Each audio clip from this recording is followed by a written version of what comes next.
funny how you pronounce your name. You say Erissa. I say Arissa and Erissa. I don't know. I switch it up all the time. Arissa. Her name is Arissa, but the N and the R's kind of sound similar, and so a lot of people are confusing our names now. And so I've heard you say your name as yeah, Erissa, that's a habit that I had growing up, but it's Erissa. It is. It's Erissa. Erissa. Okay. Good. I didn't like Erissa, so I said it's Arissa, but yeah, it's Erissa. Is that what your parents call you, Erissa? That's my name, Erissa. Okay. Mm-hmm. I thought she was doing that to make sure it was clear, not. Oh no, it's Erissa. Hers sounds like mine sounds like sounds the same. Anyway, okay. So now I attend ITT.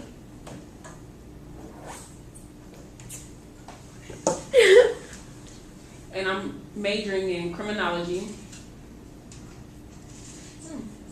Cool. and forensic technology.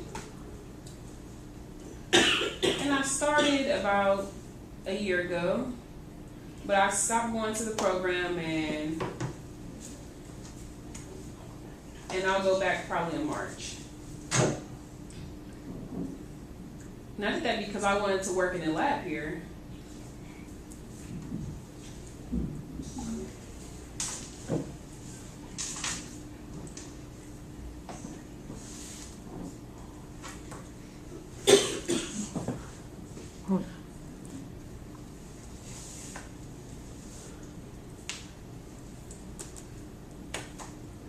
Okay, so about a year ago I was in school, but then I stopped going.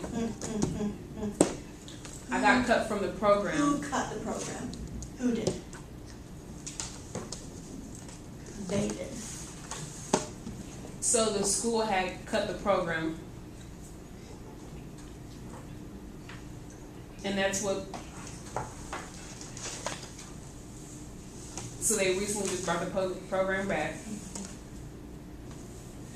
So she was attending the school, and then the school, cut the program for whatever reason. So she stopped going to school because the program was no longer offered.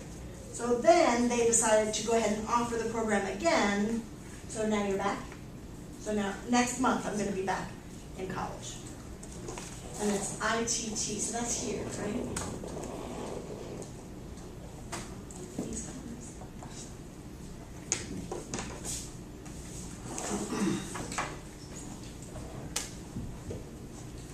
So there's two here in Columbus. There's one in East Columbus, and then there's a school in Hilliard.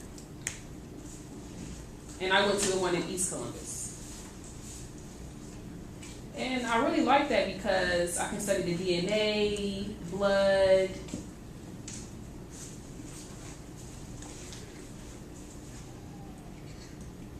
and then toxicology. So those are reasons why I'm really fascinated with that program.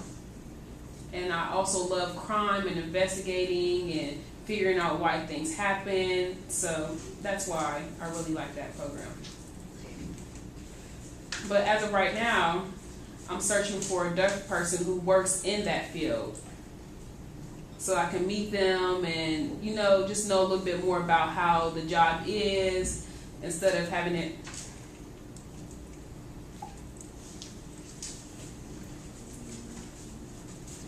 So I want to meet a deaf person in that field so that I can ask a lot of questions and, like how it is to work with an interpreter.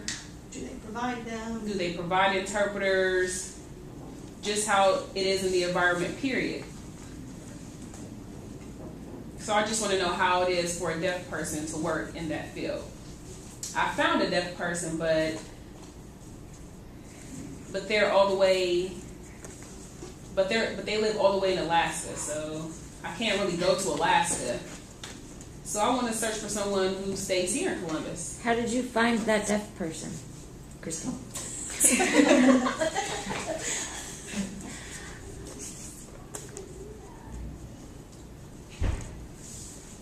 On the internet, I just typed in Gallaudet and ITT. I was looking for people. I will look on people's blogs. So I just did a lot of research. And then I found one who stayed in Alaska, but I haven't found one who stayed here yet. So what did you did you go to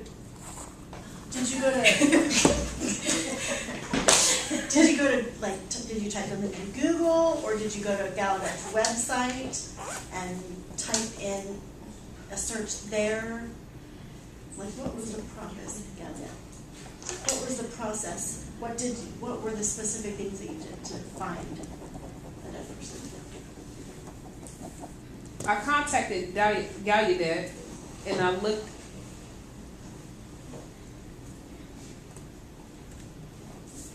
And at Gallaudet they have a forensic program at Gallaudet. They have a forensic what program? Forensic what? They have a forensic chemistry program at Gallaudet. So I contacted the coordinator and I asked them if there was anyone who had worked in the forensic program or who was already in the forensic program.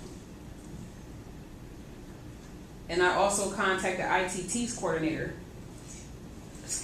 I contacted RIT's coordinator. And I asked it,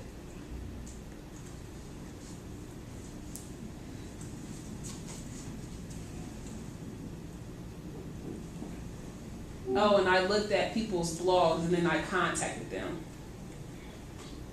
Because they might know people who know people who know people who I could meet up with. But now I'm waiting to hear back from all of them. There is. I don't know anyone in that major who's deaf, so. There is. Oh.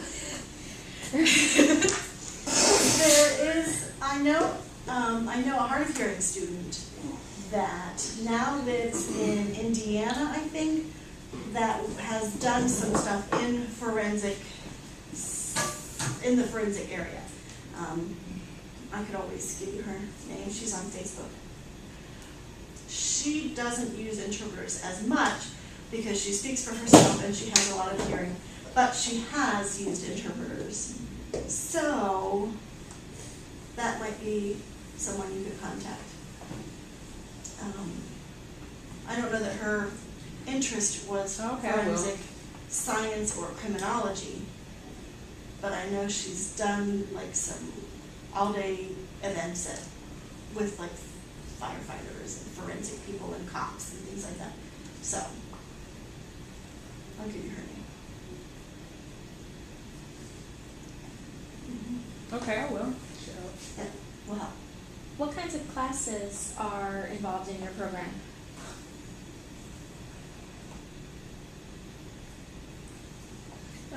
Well, right now, there's an English class, Intro to English, Intro to Criminal Justice,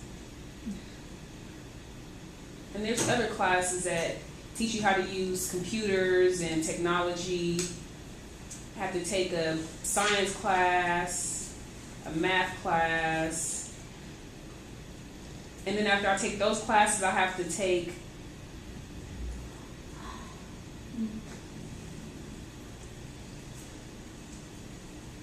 but since they cut the program, I have to take them again this summer. Do you have to pay for them twice? No, they reimburse, so I don't have to pay again.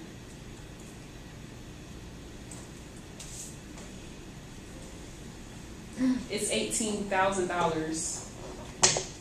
That's how much the tuition is. For a year or a semester or a quarter or? It's $18,000 for a whole year. Can an interpreter ask questions? Okay, go ahead. I forgot my question.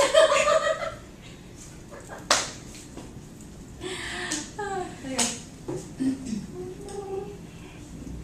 So I have a younger sister who goes to Gallaudet, and she's 17.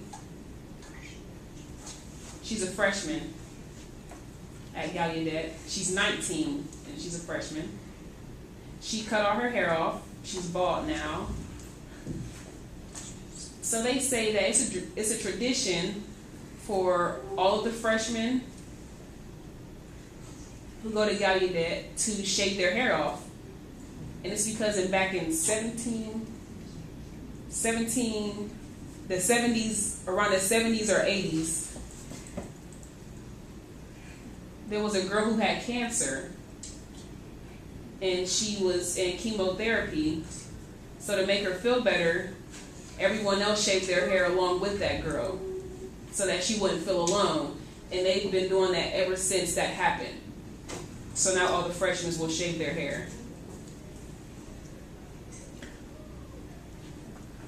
Oh my gosh. So at first when she went to Gallaudet, her hair was like down to her waist, but she shaved it, so she's bald now. Are we switching every 10 so Yeah. that two people can? We only had 10 minutes left. Okay, right so now, it's been 11. So. Okay.